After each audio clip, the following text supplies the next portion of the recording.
Bismillahirrahmanirrahim. Assalamualaikum warahmatullahi ta'ala wabarakatuh. Alhamdulillah, bertemu lagi kita dalam channel Maisara Production. Kali ini kita akan membahas kisah pembunuhan pertama di muka bumi, yaitu berlaku di Syria.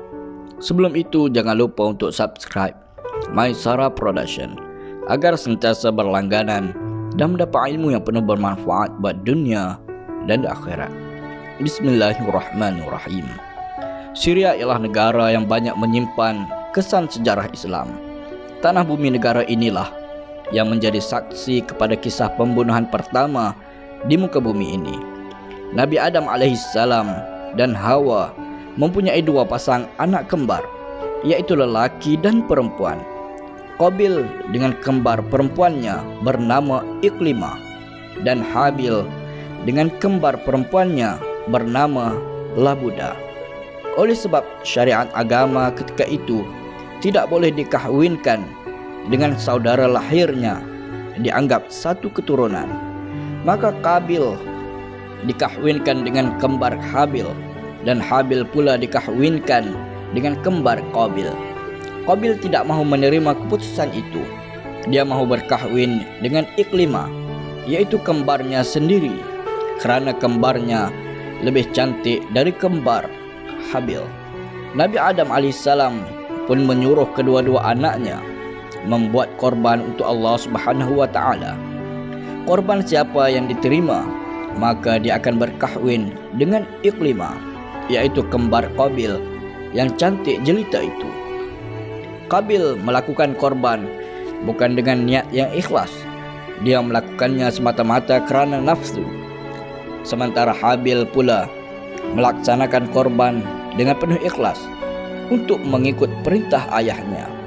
Sudah tentulah korban Habil yang diterima, dan Qabil harus berkahwin dengan Labuda, yaitu kembar Habil.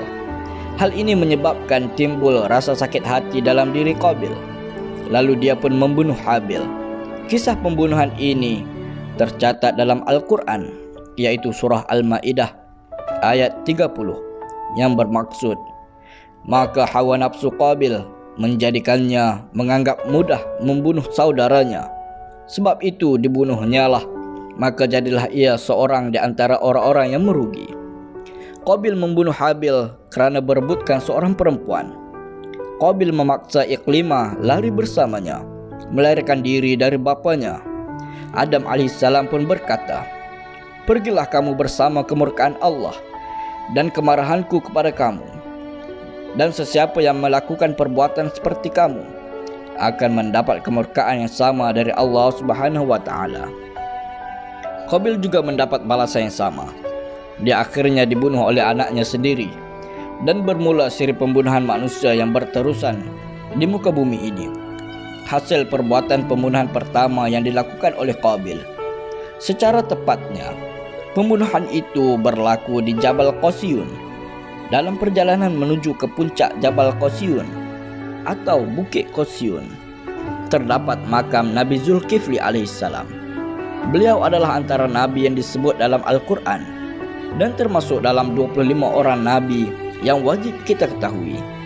Di puncak ini terdapat sebuah masjid. Masjid ini dibina untuk memperingati satu tragedi berdarah yang pertama kali berlaku di muka bumi ini, yaitu kisah Qabil, anak Nabi Adam alaihissalam, yang membunuh adiknya Habil. Di dalam masjid itu pula terdapat sebuah gua, dan disitulah lokasi berlakunya kisah pembunuhan itu. Di bahagian atas gua itu terdapat kesan tapak tangan, yaitu kesan tapak tangan malaikat yang menahan gua itu daripada menelan atau menimpa Qabil. Di bahagian dinding masjid itu terdapat 40 mihrab yang memberi makna 40 orang alim yang telah datang ke situ. Damsyik adalah antara kota tertua di dunia. Dikabarkan dari kota inilah nanti Nabi Isa alaihissalam turun untuk menyelamatkan dunia. Wallahu a'lam bishawab. Alhamdulillah. Sekian pertemuan kita pada kali ini. InsyaAllah semoga bermanfaat buat semua sahabat di dunia dan di akhirat. Insyaallah. Assalamualaikum warahmatullahi taala wabarakatuh.